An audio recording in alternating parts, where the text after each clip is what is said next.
Horror సినిమాలకి separate fan following ఉంటుంది. థియేటర్‌కి వెళ్లి కాసేపు భయపడొద్దాం అనుకునే ఆడియన్స్ శాతం క్రమక్రమంగా పెరుగుతూ పోతుంది. అలాంటి ఆడియన్స్‌లో నేను కూడా ఒకడిని. ఒక హారర్ సినిమా వస్తుందంటే థియేటర్‌కి వెళ్లి చూడాలి, థియేటర్‌లో కాసేపు భయపడొద్దాం అని ఉత్సాహం చూపించే వాళ్ళలో నేను కూడా ఒకడిని. కాబట్టి 'కిష్కింధపురి' వస్తుంటే కాస్త దాని మీద ఫోకస్ చేశా. మామూలుగా అయితే ఇదివరకు హారర్ సినిమాలంటే తక్కువ బడ్జెటు, కొత్త హీరో, లిమిటెడ్ రిసోర్స్‌లో తీసేద్దాం అనుకునే వాళ్ళే ఎక్కువ. కాకపోతే ఈ మధ్య హారర్ సినిమా స్పాన్‌లు విపరీతంగా పెరిగాయి. 'ప్రభాస్' లాంటి హీరో ముందుకొచ్చి ఒక హారర్ సినిమా చేయడం ఏంటి? 'స్త్రీ' లాంటి సినిమా ఒక 300,00,00,000 సాధించడం ఏంటి? హారర్ సినిమాకున్న స్పాన్ ఇది. హారర్ సినిమా చక్కగా చేస్తే ఎన్ని కోట్లైనా ఇవ్వడానికి ఆడియన్స్ రెడీగా ఉన్నారు. కాబట్టి పెద్ద హీరోలు, పెద్ద నిర్మాణ సంస్థలు హారర్ సినిమాలు చేయడానికి ముందుకొస్తున్నాయి.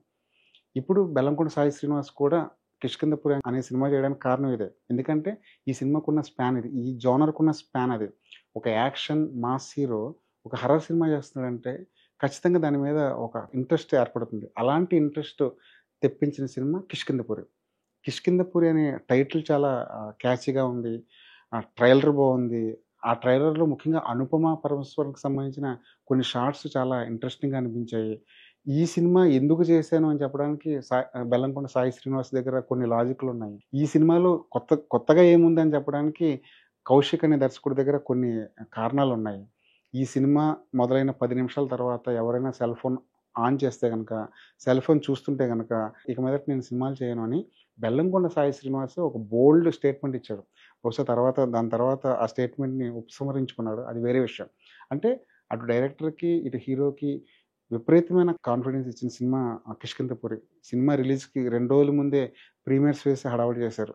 మరి మొత్తానికి 'కిష్కింధపురి' ఎలా ఉంది? హారర్ సినిమాలను చూసే వాళ్ళకి ఎంతవరకు ఇది నచ్చుతుంది? హారర్‌తో పాటుగా ఈ సినిమాలో ఏమున్నాయి? అన్నది ఈ రివ్యూలో తెలుసుకుందాం. 'కిష్కింధపురి' సెటప్పే చాలా కొత్తగా ఉంది. కౌశిక్ అనే డైరెక్టరు ఒక కొత్త సెటప్‌లో ఒక హారర్ సినిమా చెప్పడానికి ప్రయత్నించాడు. మామూలుగా అయితే హారర్ సినిమాల్లో కథకి పెద్దగా ప్రాధాన్యత ఇవ్వరు. వాళ్ళు కేవలం భయపెట్టే మూమెంట్సు, ఆ దెయ్యానికి సంబంధించిన ఫ్లాష్ బ్యాకు, చివర్లో ఏమైంది, ఇవన్నీ కొంచెం ఇంట్రెస్టింగ్‌గా పేర్చుకుంటూ వెళ్ళిపోవడానికి ప్రయత్నిస్తారు. కానీ కౌశిక్ ఇక్కడ ఏం చేశాడంటే ఒక కొత్త సెటప్‌ని రాసుకున్నాడు. 'కిష్కింధపురి' అనే ఒక ఊరు, అందులో ఒక హాంటెడ్ హౌసు, అందులో ఒక రేడియో స్టేషను, ఒక రేడియోలోంచి వచ్చే ఒక విచిత్రమైన గొంతు, ఆ ఇంట్లోకి ఎవరెళ్ళినా సరే చనిపోవడం. ఆ మిస్టరీ అంతా కాస్త ఇంట్రెస్టింగ్‌గా అనిపిస్తుంది. మామూలుగా అయితే దెయ్యాల కథలో ఒక పాడుపడ్డ కొంపుంటుంది. అందులో వెళ్ళినోళ్ళంతా చచ్చిపోతుంటారు. అందులో ఓ దెయ్యం తిరుగుతుంటుంది. ఆ దెయ్యానికి ఒక ఫ్లాష్ బ్యాక్ ఉంటుంది. ఇదే ఫార్మాట్‌లో ఉంటుంది. కానీ ఇక్కడ దర్శకుడు కొత్తగా ఏం చేశాడంటే అక్కడో రేడియో స్టేషన్ పెట్టడం, ఆ రేడియోలోంచి ఒక విచిత్రమైన గొంతు రావడం. ఇది ఆ గొంతుకు సంబంధించిన ఒక ఫ్లాష్ బ్యాక్. ఆ ఫ్లాష్ బ్యాక్‌లో ఒక కొత్త కోణం. ఇదంతా కొంచెం సెటప్ పరంగా చూస్తే 'కిష్కింధపురి' సెటప్ కొత్తగా ఉంది. మరి సెటప్ కొత్తగా ఉంటే సరిపోదు. భయపెట్టే విధానం కొత్తగా ఉండాలి. ఆడియన్స్‌కి థ్రిల్ ఇచ్చే విధానంలో కొత్తగా ఉండాలి. ఆ ట్విస్టులు కొత్తగా ఉండాలి. థియేటర్ నుంచి బయటకొస్తున్నప్పుడు ఆ ఆడియన్ ఈ సినిమా గురించి ఒక అభిప్రాయానికొస్తాడు కదా! ఆ అభిప్రాయం కొత్తగా ఉండాలి. ఇలాంటి కొత్తదనం ఉంటేనే ఇలాంటి హారర్ సినిమాలు ఈ జోనర్‌లో వచ్చే సినిమాలు సక్సెస్ అవుతాయి. ఎందుకంటే ఇప్పటివరకు మనం చాలా హారర్ సినిమాలు చూసేసాం. దెయ్యాలు ఎలా ఉంటాయో మనకు తెలుసు. గ్రాఫిక్స్‌లో దెయ్యాలు ఏం చేస్తాయో మనకు తెలుసు. ఇలాంటప్పుడు కూడా ఆడియన్స్‌ని థియేటర్‌లో కూర్చోబెట్టి భయపెట్టాలంటే ఖచ్చితంగా కొత్త కంటెంట్‌తో రావాలి. కౌశిక్ ఈ విషయంలో చాలా చోట్ల తడబడ్డాడు. చాలా చోట్ల దొరికిపోయాడు. అక్కడక్కడ మాత్రం మెప్పిస్తాడు. సెటప్ పరంగా కొత్తగా పెట్టుకున్న డైరెక్టర్ సెటప్‌లోకెళ్ళిన తర్వాత భయపెట్టే విధానంలో మాత్రం పూర్తిగా అదే పాత పద్ధతి, అదే రొటీన్ ఫార్ములాకెళ్ళిపోవడం ఆశ్చర్యపరుస్తుంది. ఒక హాంటెడ్ హౌసు, అందులోకి జనం వెళ్ళడం, ఆ వెళ్ళిన తర్వాత ఒక్కొక్కరు చచ్చిపోవడం. ఇదంతా చాలా సినిమాల్లో చూసేసాం. కాకపోతే కౌశిక్ ఇక్కడ కొత్తగా ఏం చేశాడంటే, ఒక రేడియో స్టేషన్ పెట్టాడు. ఒక రేడియో పెట్టాడు. ఆ రేడియోలోంచి ఒక గొంతు వినిపించేలా పెట్టాడు. ఈ సినిమా పేరు 'కిష్కింధపురి'. 'కిష్కింధపురి' అంటే కోతులకు సంబంధించిన ఊరన్నమాట. అసలు ఈ సినిమాకి, ఈ కథకి, ఆ రేడియో స్టేషన్‌కి, 'కిష్కింధపురికి' సంబంధం ఏంటి అనేది ఆడియన్స్ చాలా మందికొచ్చే డౌటు. ఆ డౌట్‌ని రెక్టిఫై చేయడానికి సినిమా మొదలైన 10 నిమిషాల్లోనే ఒక కోతులకు సంబంధించిన ఫైట్ డిజైన్ చేసాడు డైరెక్టర్. ఆ ఫైటు ఐడియా, దాన్ని డిజైన్ చేసిన విధానం ఇదంతా చాలా పర్ఫెక్ట్‌గా కుదిరాయి. ఆ టైటిల్‌కి జస్టిఫికేషన్ దొరికేస్తుంది. అయితే ఈ ఈ ఫైట్‌కి, ఈ కోతులకి, ఈ కిష్కింధపురికి, ఈ కథకి అసలు సంబంధం ఏంటన్నది అర్థం కాదు. కేవలం 'కిష్కింధపురి' అనే టైటిల్ పెట్టినందుకే ఆ కోతులతో ఒక ఫైట్ చేసాడా? లేదంటే కోతుల ఫైట్ ఉంది కాబట్టి ఈ సినిమాకి 'కిష్కింధపురి' అనే టైటిల్ పెట్టాడా? పేరు బావుంది కదా అని డైరెక్టర్ వాడేసాడన్నది మనకు అర్థం కాదు. హీరో క్యారెక్టరైజేషను, హీరోయిన్ క్యారెక్టరైజేషను, దెయ్యానికి ఒక క్యారెక్టరైజేషన్ ఉంది. ఆ క్యారెక్టరైజేషను. ఇలా ఏది చూసుకున్నా డైరెక్టర్ అన్నవాడు రొటీన్ ఫార్ములాలోకెళ్ళిపోయి రాసుకున్న కథలా అనిపిస్తుంది. అసలు ఒక ఒక దశలో ఇది దెయ్యం కథా? లేదంటే హీరో కథా? దెయ్యం కథలోకి హీరో వచ్చాడా? హీరో కథలోకి దెయ్యం వచ్చాడా? అన్న డౌట్ ఆడియన్స్‌ని తప్పకుండా వెంటాడుతుంది. ఎందుకంటే సెకండ్ హాఫ్ మొదలైన ఒక అరగంట పాటు ఫ్లాష్ బ్యాక్ ఎపిసోడ్ నాన్ స్టాప్‌గా సాగుతుంటుంది. దెయ్యానికి, హీరోకి సంబంధం ఏంటన్నది మనకర్థం కాదు. హీరోకంటూ ఒక ఫ్లాష్ బ్యాక్ ఉంటుంది. హీరో ఒక బైక్ మీద రావడం, ఒక యాక్సిడెంట్ చేయడం. ఇదంతా మనకి క్లైమాక్స్‌లో చూపిస్తాడు. ఈ కథకి, హీరో ఫ్లాష్ బ్యాక్‌కి, ఇప్పుడు దెయ్యం కథకి, ఇప్పుడు జరుగుతున్న కిష్కింధపురిలో జరుగుతున్న ఈ హారర్ ఎలిమెంట్స్‌కి ఏమైనా సంబంధం ఉందా అని లింకులేసుకుంటే అక్కడ కూడా మీకు సమాధానం దొరకదు. హీరో ఫ్లాష్ బ్యాక్ ఎందుకు డైరెక్టర్ అంత పిన్ పాయింటెడ్‌తో చెప్పాడో మనకర్థం కాదు. బహుశా అందులోంచి డ్రామా సృష్టిద్దామని డైరెక్టర్ ట్రై చేసి ఉండొచ్చు. దానికి సంబంధించిన సీన్స్ కూడా రాసుకొని ఉండొచ్చు. కానీ ఆ కథలో ఎక్కడో ఒక జర్క్ రావడంతో ఆ సీన్స్ అన్ని తీసి పక్కన పెట్టి ఉండొచ్చు. దాంతోటి చాలా చోట్ల ఈ సినిమా ఎడిటింగ్ ప్యాటర్న్ గానివ్వండి, ఆ సినిమాని కట్ చేసిన విధానం గాని, చాలా చోట్ల మనం కన్‌ఫ్యూజ్‌కి గురైపోతుంటాం. ఈ దెయ్యాన్ని పాజిటివ్‌గా చూపించాలా? ఆ దెయ్యం క్యారెక్టర్ మీద సింపతి రావాలా? లేదంటే నిజంగానే ఆహ్, ఓ దెయ్యాన్ని ఒక సైకోలా చూపిస్తున్నాడన్నది ఆ డైరెక్టర్‌కి క్లారిటీ రాదు. సినిమా చూస్తున్న ఆడియన్స్‌కి క్లారిటీ రాదు. ఆ ఆకాశవాణి నుంచి వినిపిస్తున్న ఆ క్యారెక్టర్‌ని చాలా పవర్‌ఫుల్‌గా చూపించేసాడు డైరెక్టర్. ఫస్ట్ 10 నిమిషాల్లోనే మనకు అర్థమైపోతుంది. ఆ దెయ్యం ఏమేం చేయగలదు.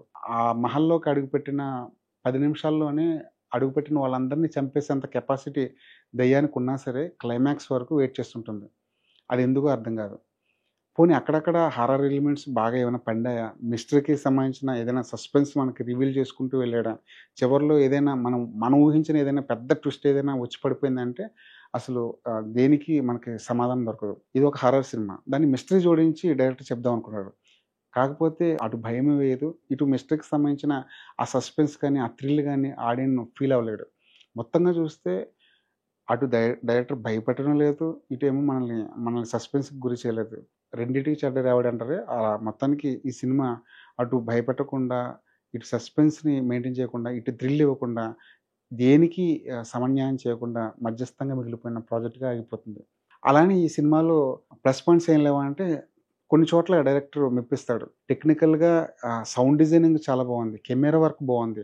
క్లైమాక్స్‌లో బెల్లంకొండ 2గా మారిపోయి చేసుకున్న ఫైటు, దాని వెనకాల ఉన్న ఆ సెట్ గాని, ఆ లొకేషన్స్ గాని, ఇవన్నీ చాలా బాగా కుదిరాయి. ముఖ్యంగా వీఎఫ్ఎక్స్ సంబంధించి చాలా సినిమాలు తేలిపోతున్నాయి ఈ మధ్య. వీఎఫ్ఎక్స్‌కి ఎక్కువ బడ్జెట్ పెట్టాలి, ఎక్కువ టైం కేటాయించాలి. ఎక్కడ వీఎఫ్ఎక్స్ తేడా కొట్టినా సరే, ఆ ప్రభావం మొత్తం సినిమా మీద పడుతుంది.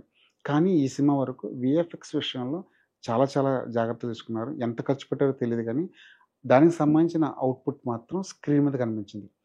హాస్పిటల్‌లో అనుపమ పరమేశ్వరన్ మీద దెయ్యం ఆవహించిన సీన్ మాత్రం డైరెక్టర్ చాలా బా డిజైన్ చేశాడు. అలాంటి సీన్‌లు కనీసం 4, 5 ఉండుంటే 'కిష్కింధపురి' అనే సినిమా రేంజ్ మరో స్థాయిలో ఉండేది. బెల్లంకొండ హారర్ జోనర్‌లో ఒక సినిమా చేయడం ఇదే ఫస్ట్ టైమ్. ఆ క్యారెక్టర్ పరంగా బెల్లంకొండ కొత్తగా చేసిందేం లేదు. తన పంధాలో తాను చేసుకుంటూ వెళ్ళిపోయాడు.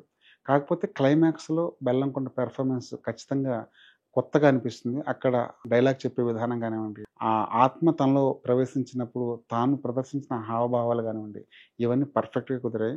అనుపమ పరమేశ్వరన్ ఇంత డల్ క్యారెక్టర్‌ని, అసలు ప్రాధాన్యం లేని క్యారెక్టర్‌ని ఎందుకు చేసింది అన్న క్వెషన్ మార్క్ మీకు క్లైమాక్స్ వరకు ఎదురవుతూనే ఉంటుందండి. ప్రీ క్లైమాక్స్‌లో హాస్పిటల్ సీన్‌లో అనుపమ పరమేశ్వరన్ విజృంభణ చూసిన తర్వాత ఖచ్చితంగా అనుపమ చేయదగిన క్యారెక్టర్ అనిపిస్తుంది.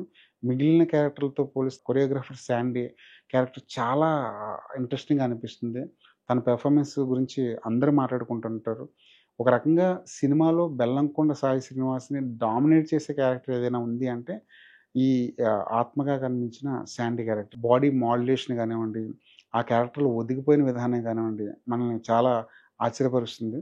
కాకపోతే ఈ సినిమా అంతా చూసేసిన తర్వాత ఇది బెల్లంకొండ సినిమానా? శాండీ సినిమానా? ఇది హీరో సినిమానా? దెయ్యం సినిమానా? అన్న క్వెషన్ మార్క్ మాత్రం వెంటాడుతుంటుంది. ఆర్టిస్టుల పరంగా చాలా జాగ్రత్తలు తీసుకున్నారు. ఏ క్యారెక్టర్‌కి ఎవరు అవసరమో వాళ్ళనే తీసుకున్నారు. టెక్నికల్‌గా పరంగా బావుంది. డైరెక్టర్‌కి మంచి డబ్బులిచ్చారు. క్వాలిటీ మేకింగ్‌తో సినిమా చేయమన్నారు. డైరెక్టర్ కూడా ఒక మంచి నేపథ్యాన్ని రాసుకున్నాడు. కానీ మంచి నేపథ్యంలో కూడా రొటీన్ సినిమాని తీసుకొచ్చి, రొటీన్‌గా భయపెట్టే సీన్స్ రాసుకొని, ప్రేక్షకుల 2 గంటల సమయాన్ని వృధా చేశాడనిపిస్తుంది. కేవలం 2 గంటల్లో ముగిసిపోయే సినిమా ఇది. ఫస్ట్ హాఫ్‌లో పాస్ అయిపోతుంటుంది. సెకండ్ హాఫ్ మాత్రమే ఓ 2 గంటల సినిమా చూస్తున్న ఫీలింగ్ కలుగుతుంది. ముఖ్యంగా ఫ్లాష్ బ్యాక్ విషయంలో డైరెక్టర్ శ్రద్ధ పెట్టుంటే, ఆ ఫ్లాష్ బ్యాక్‌ని కొత్తగా రాసుకునే అవకాశం ఉండుంటే గనక, ఈ సినిమా 'కిష్కింధపురి' అనే సినిమా బెల్లంకొండ శ్రీనివాస్ కెరీర్‌లో ఒక మంచి సినిమాగా మిగిలిపోయేది. హర్రర్ సినిమాలకి వందల కోట్లు కలెక్షన్‌లొస్తున్నాయి. కాకపోతే అలాంటి సినిమాలన్నీ కొత్త జోనర్‌లో భయపెట్టే సినిమాలే. ఇప్పుడు 'కిష్కింధపురి' తీసుకుంటే భయపెట్టడానికి వాళ్ళకొక టూల్ దొరికింది. ఒక మార్గం దొరికింది. ఒక కొత్త కాన్వాస్‌లో భయపెట్టడానికి వాళ్ళకొక మార్గం దొరికింది. కానీ దాన్ని పూర్తి స్థాయిలో డైరెక్టర్ వాడుకోలేకపోయాడు. 'విరూపాక్షలాగా' ఒక కొత్త సినిమా చూద్దాం, ఒక కొత్త థ్రిల్లింగ్ మూమెంట్స్ పండించే సినిమా చూద్దాం అనుకునే వాళ్ళకి 'కిష్కింధపురి' అంతగా నచ్చకపోవచ్చు. బెల్లంకొండ సాయి శ్రీనివాస్ ఫ్యాన్స్ అయితే హర్రర్ సినిమా ఎలా ఉన్నా చూసేస్తాం అనుకుంటే మాత్రం 'కిష్కింధపురి' ఒకసారి ట్రై చేయండి. 'కిష్కింధపురి' మీరు చూసుంటే మీకేమనిపించింది? ఈ సినిమాకి మీరిచ్చే రేటింగ్ ఎంత? కామెంట్ బాక్స్‌లో మెన్షన్ చేయండి.